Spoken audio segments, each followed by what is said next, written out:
Lenku ona kene nyitire itemi mihango-ini ino ya utari wa andu no nake ni agitarirwo kaunti-ini iyo ya Kajiado.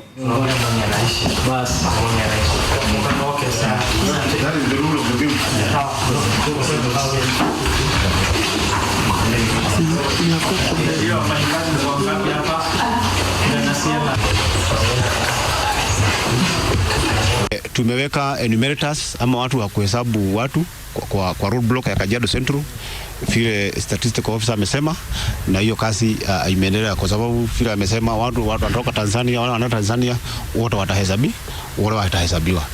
Watu wafungue milango zao, waendelee kufungua milango zao, na kufikia saa 4 tutaweza kufunga hii, na kesho tutaanza mpaka tarehe 31. Hizo kuanzia kesho tutaendelea kuhesabu watu mchana. We've been making a constant announcement in barazas that this is very important for wananchi to participate. And I know the team concerned, supported by the security system, has gone out of their way to make this a success, and it is going to be successful, not just in Kajiado, but in our country.